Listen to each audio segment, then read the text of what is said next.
Welcome back to Cheche, the program where opinion counts on Citizen TV. We know that pockets of this country are chronically food insecure. There's a memorable image of farmers pouring milk out because there's too much of it. We've heard about food going to waste in parts of the country. Well, the Majority Whip of the Senate, Senator Cheche is hoping to consign all that to the past through her food security bill. She's our guest today, along with Dr. John Mutunga, who lobbies on behalf of farmers. And before the break, we were addressing the point of Kenya being an agrarian country, but the paradox of it being unable to feed itself. And we're coming to the point of the budget, the budgetary allocation.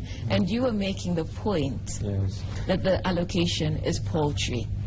Please carry on. We have not managed our agrarian reform, or let's say the agricultural reform, the way we should have done. This started way back in 2003, after the economic recovery strategy for wealth and employment creation. A strategy for revitalizing agriculture was put up to basically interpret this orientation. And that strategy proposed many different kind of strategies that would definitely alleviate the food security. However, one of the key provisions within even the African, the NEPA process is that in implementing the Comprehensive African Agriculture Development Program, Kenya did sign the Maputo Protocol in 2003, that by 2008, Kenya will have given agriculture 10% of the budget so that we can be food secure and also stimulate economic development through industrialization. And where are we now? Right now, it is pathetic. If I may be very sincere, what is allocated to agriculture is a total, including recurrent, is a total of that 4.5 billion Kenya shillings, which translates into 1.56% of the budget. And this 10%, which was supposed to have been achieved in 2008. On the other hand, if you look at what they define as agricultural, bring in water, environment, and lands, it brings in another 44 billion. It becomes a total of 3.5%. Now, if you see analysts are talking about agriculture having been given 5%, the perception is that within the infrastructure development, there's some money that will do infrastructural improvement in the rural areas. For distribution and market access. But I've looked at that as well. And unless it is integrated in what they are calling support to the rural, to ongoing road construction, then I didn't see anything, because we are seeing standard gauge railway, we are seeing geothermal, we are seeing other things, making electricity cheaper and so on. And then there is also some provision for infrastructure funded from other sources outside Kenya. So we are not serious in terms of making sure that we have food security. As a nation, we have lost it. Why am I saying this? There is no agriculture in the world which is not subsidized. None. All countries look at different modes of subsidization. Some do payments. As we have shied off from actual subsidization, what we give to agriculture, 3 billion shillings in terms of cost reduction in input, is a joke. Okay. How do we rectify that joke? Does your bill address that? Well, my bill addresses half of it, but I know I will still have to go to the national government in terms of the key budget of agriculture, in terms of enforcing. One, when they talk about the inputs, are we just talking about inputs of fertilizer? Because I think we settle so much, and you can see again, it's a business. That's why so much is put, we have to give farmers fertilizer. But we're not just saying fertilizer. We are saying you need extension offices to go back. The soil today, we don't, but farmers will plant. Everything you find is just going down. I remember just the other day in Nakuru, farmers were complaining that their tomatoes have just gone rotten after spraying some of the pesticides they were given. So for me, I'm saying I want us to go back to the days we had an extension officer. Now the counties can do it. Let them go. Let us have, and we want to appreciate citizens always bringing in smart farming. We can go back to that smart farming and now put farmers, the small-scale farmers, together, so that one, I might decide I can do well in maize. So what exactly is the proposal within the bill? The proposal now, one of the functions of those committees is that, to ensure that you also enforce the county governments to have officers who can go around to ensure farmers are also planting. Some farmers even have land, but they don't need, they are not using the land. So we have to also bring in an incentive to make sure every farmer is using his land, utilizing the land, to ensure there's something that will come out in the end. Be it sweet potatoes, be it anything, but let us plant something in that soil. And you used to be an extension officer. Yes, I was. I think one thing that I would like Senator to actually look into is how to anchor this bill onto another bill that is queuing in the Ministry of Lands on land use master planning. The land use planning bill is so critical to this country that we need to designate what land use is for whatever type of land. Because we need to come up and say, this is the agricultural unit, and this is what we can do best. This is the potential for this area. This is what we can do. That linkage needs to be very clear. On the other hand, there are several things that really don't happen well in this country because of underfunding. We have a lot of technology generated by researchers who have not been adequately funded by government. They have been funded by donors. And therefore, at the end of the day, they generate donors' agenda. So these packages, these technologies have not been moved to the farmers adequately. The current agricultural extension staff to farmer ratio is 1 to 1407. The recommended conventional ratio is 1 to 400. So you can imagine that it will take more than 3 years for a farmer to be reached by an extensionist. Yet we are talking about food security. It's all a total joke. There is no focus on food security in this country. Then, Anish, you know, the issues we are dealing with are very sensitive, and we need to think seriously about them. I like your idea of coming up with a bill.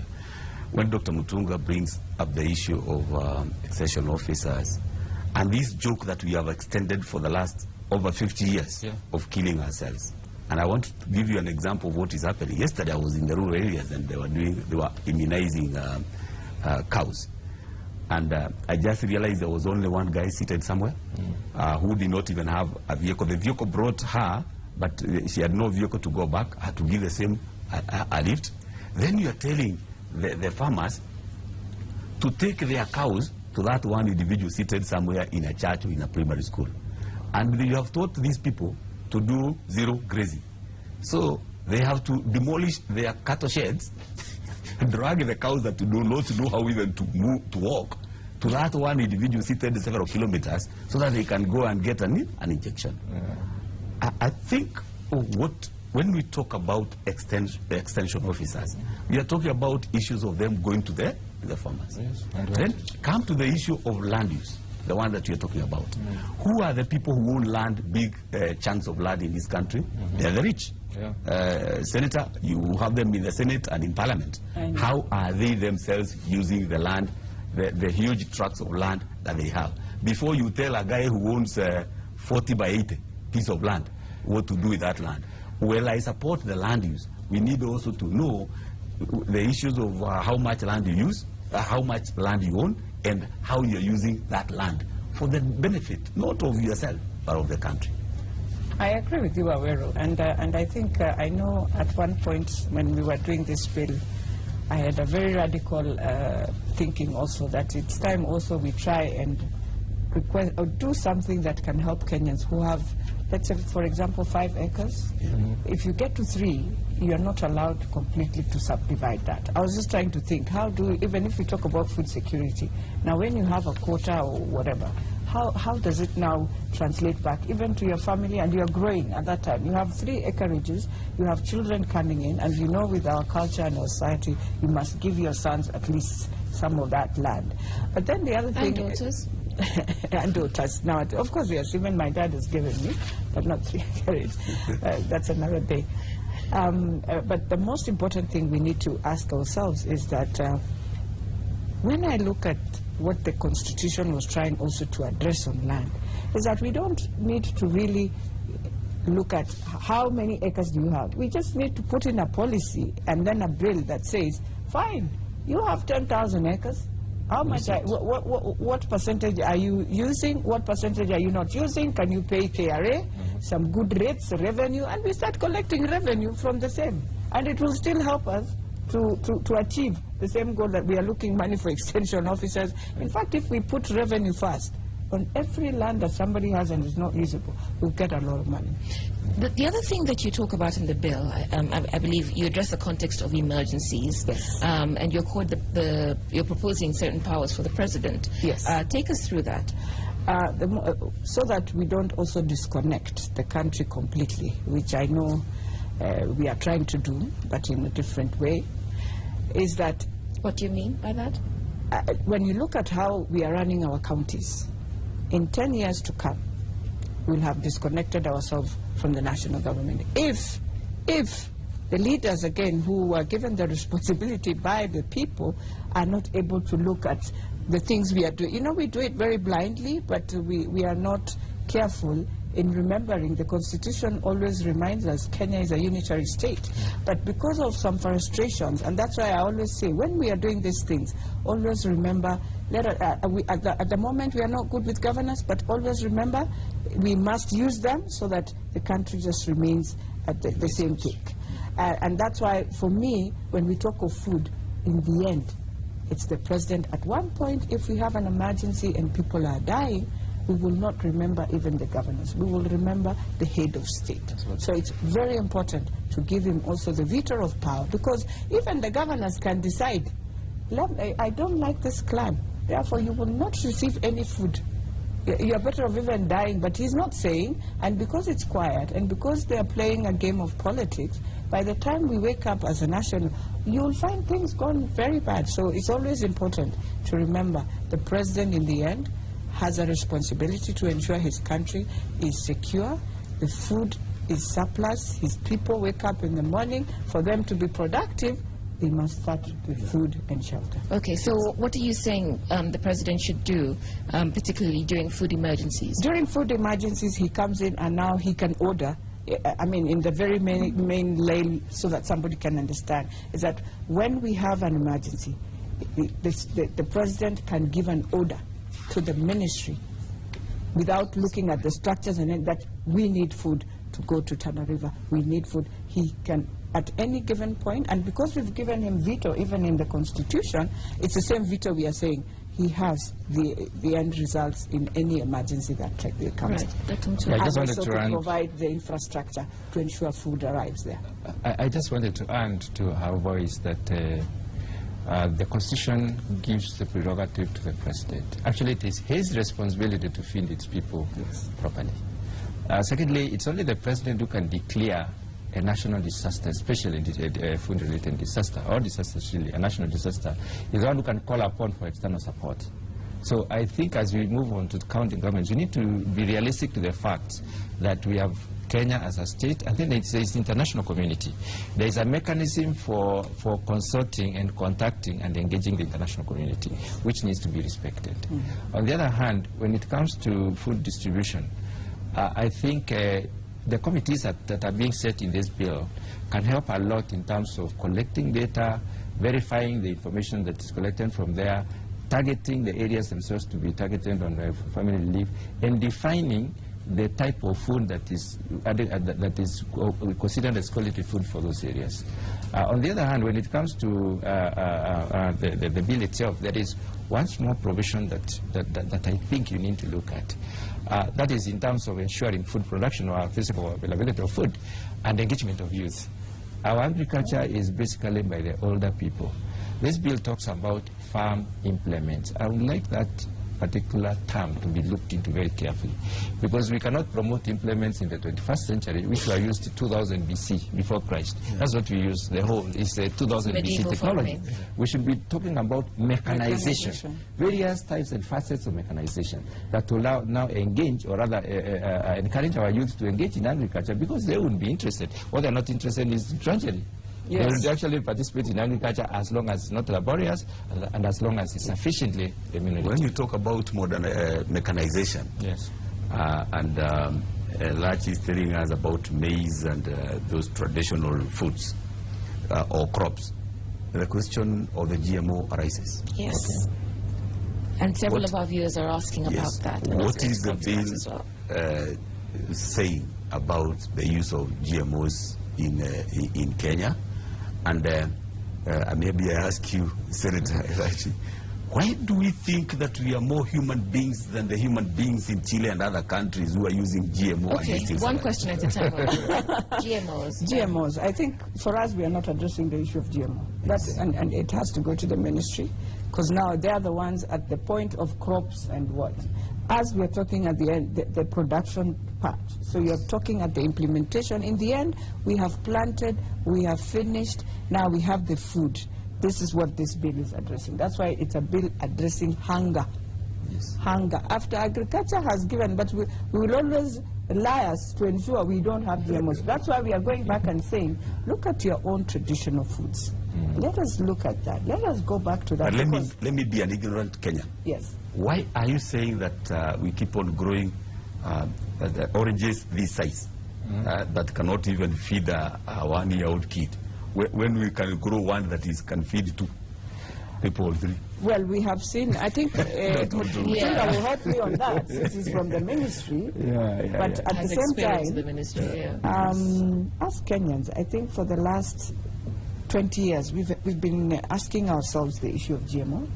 And there are many issues that arise. I think the best thing we can do, even as a country, is create awareness of Kenyans, not just those who understand what GMO is, but the ignorant Kenyan, who is the small farmer, to come and understand, when I do GMO for 5 or 10 years, what happens to my land after that? Because I think those are the things, when we look at, always remember your climate. Yes. Your climate is very different with the seasonal climate that we have in Europe. And maybe that is why they will have to use GMO, because one, you only have sun in a term of 3 months, and that sun goes. So you have something that has to... Rumburu is an ignorant Kenyan. Yes. Years before, we never used to use fertilizer.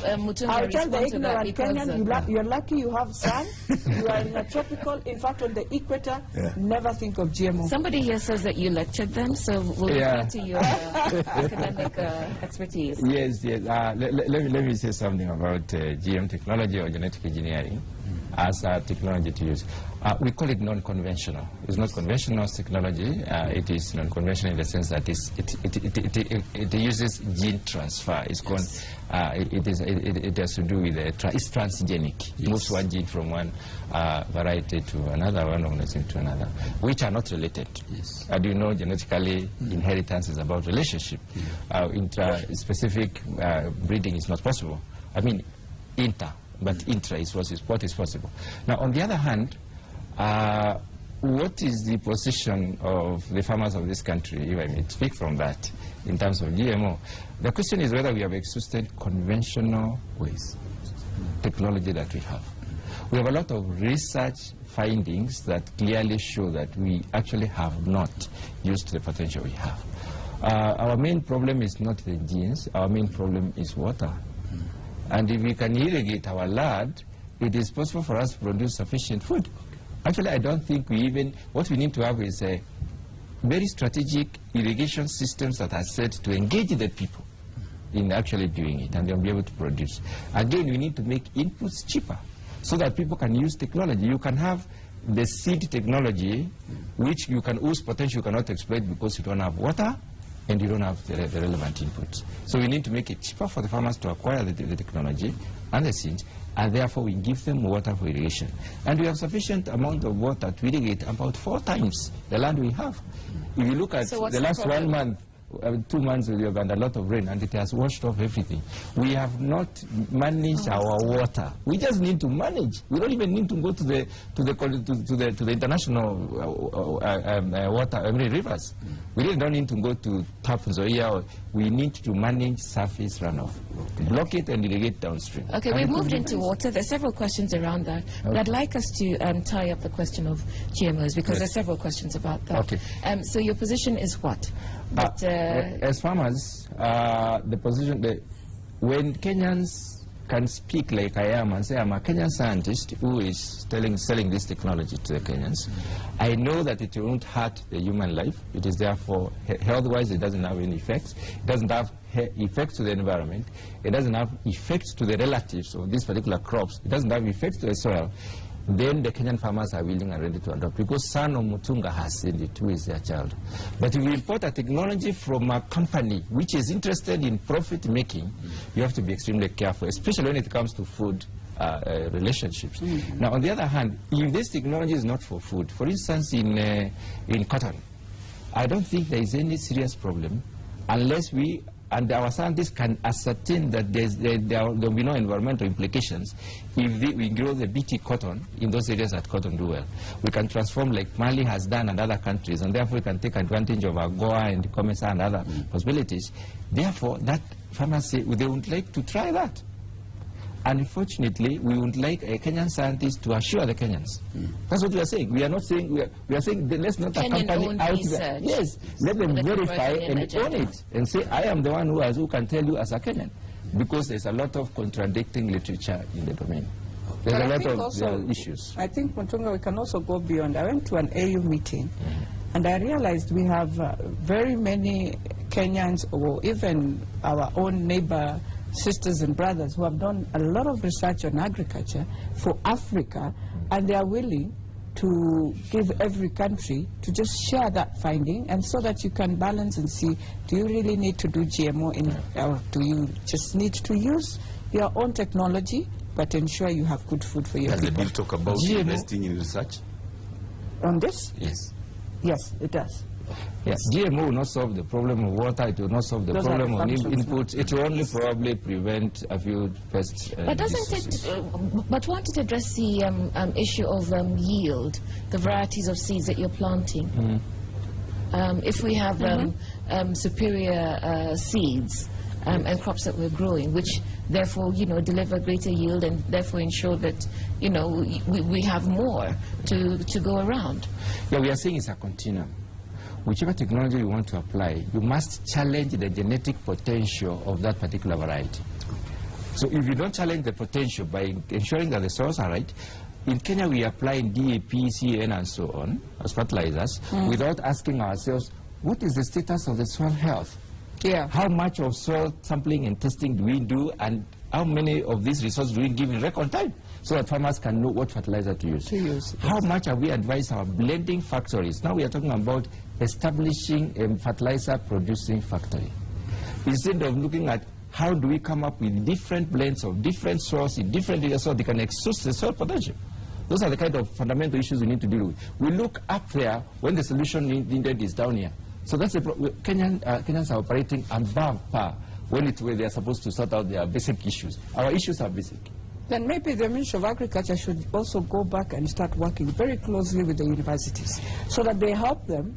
The students who are doing agriculture can even volunteer to go into the areas, do research on soil, and come up with serious findings, so that when we are moving on trying to say, let us solve the problem once and for all. Does this speak to the issue of food sovereignty? Yeah.